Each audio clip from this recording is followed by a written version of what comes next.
د شنبې ورځې مهم او لنډ خبرونه.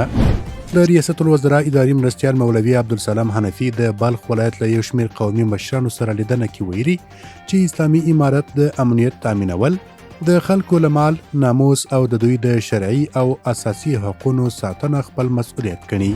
د ریاست الوزرا سیاسي مرستیال مولوي عبدالکبیر د پنجشیر او ننګرهار له یو شمېر قومي مشرانو، علماو او ځوانانو سره په لیدنه کې ویلي چې افغانستان د ټولو افغانانو ګډ کور دی او اسلامي امارت له قومي، ژبني او سمتي تبعیض پرته ټولو قومونو ته د قدر په سترګه ګوري.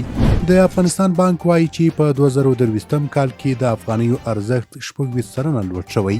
ټولګټو چارو وزارت وایي چې زابل ولایت کې د 5 پلونو د رغولو چارې بشپړې او ګټې اخیستنې ته وسپارل شول.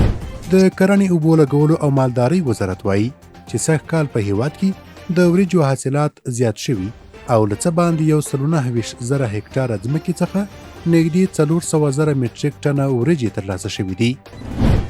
بلخ کې د حیرتان سوداګریز بندر د اوسپنې پټلۍ مسؤلین وایي چې په ورځني ډول له دې لارې د 10,000 ټنو توکو لیږد رالېږد ترسره کیږي.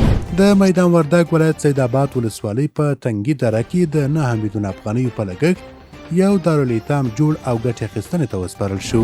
د کرنې، اوبو لګولو او مالدارۍ وزارت له لوري د بامیان ولایت په 6 ولسوالیو کې د 14 میلیونو او 32,000 افغانیو په ارزښت د 6 چک ډیمونو رغنیزې چارې پیل شوې.